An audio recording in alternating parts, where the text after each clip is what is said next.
So we've just looked at some vet stakeholders that drive policies and legislation, NCVER, NSSC. We've seen that you can access the current legislation. Legislation's the law. They're on the Australian Government site ComLaw.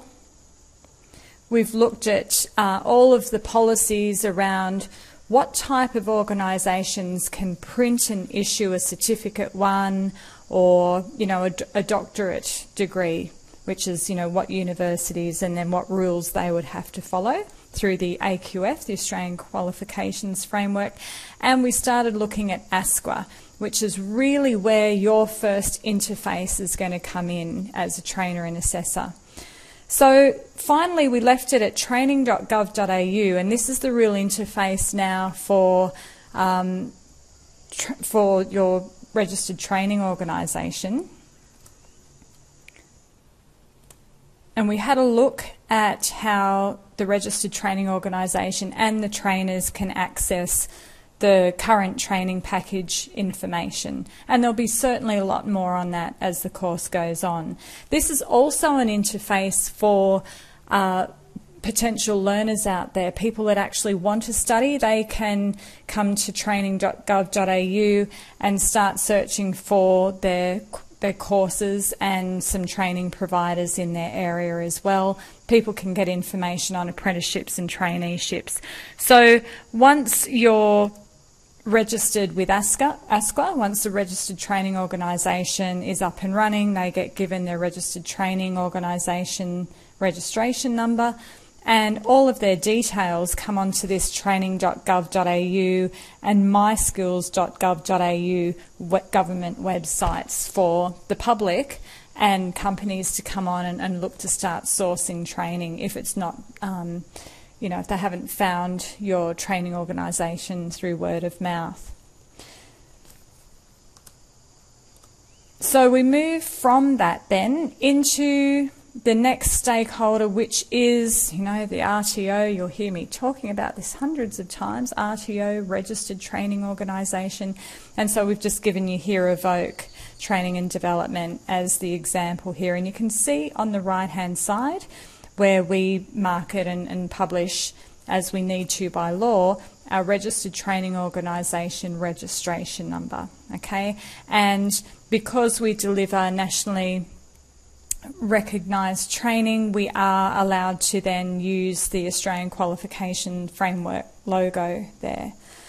So yes, it's the RTO that offers the courses to the general public and to companies for training. So you can see here we've got our website. You've probably been familiar with this, and the RTOs will usually advertise their courses and their current prices at any given time, and it's through the RTO that your students will actually enrol, and your RTO will then book the training sessions with you or the assessment times with you. And usually as a trainer or assessor you would subcontract out to an RTO rather than be on a salary. That tends to be the way it goes. A lot of TAFEs though would employ trainers and assessors full time. So yeah, so it really is the RTO which is the interface between the learner and the trainer and assessor. So moving on from the RTO, we then have different providers for the RTO. So, and this is also providers for the trainers as well. So the Industry Skills Councils,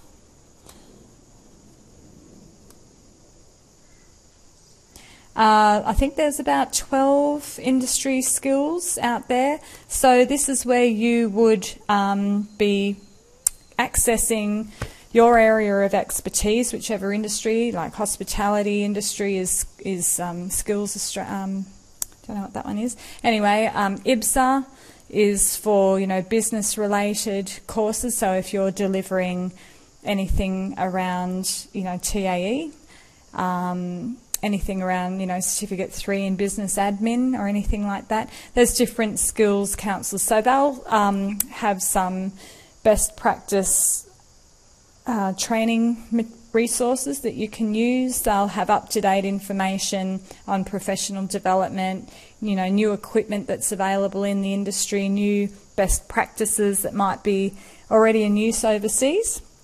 But yeah, so that's actually now where you as a trainer and assessor would sign up and register for your particular industry skills council and get all of the latest updates, and that actually keeps your industry information current. Down from there, you then have different advisory bodies. So I've given an example here, one that we use is VELG. So the RTO usually is the direct member, and then they would have a certain amount of licenses for their trainers and assessors to access. So they'll have everything from template forms for everything, for your recognised prior learning templates, your assessment records, training and assessment strategy documents. So there's a lot of documentation, as we were saying, with ASQA that gets audited, and these types of advisory companies monitor any changes of legislation and respond and make sure that their forms and documents that they then sell on and offer to their members the most up-to-date. So the ASQA auditor can just come on in, tick off all of the boxes. You then have to make sure that you're using your RTO's forms fully in order to pass the audit. So that's just the advisory bodies, and they're available to help you interpret legislation or help with creating a policy or a process, or looking at changing it, validation forms, all sorts of things. All of these great things you're going to learn about throughout the course. Now, business.gov.au is another, I guess I'm calling it a provider for the RTO.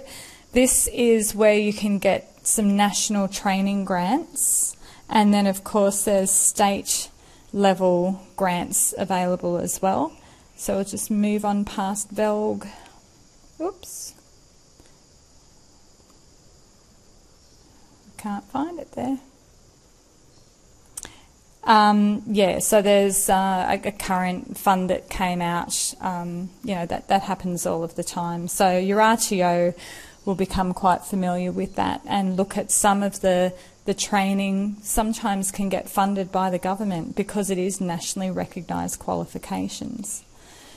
So after we're looking at state and government funding, then as we're moving down through the stakeholders after the state levels of funding, you've got, for example, in Queensland, the Department of Education, Training and Employment.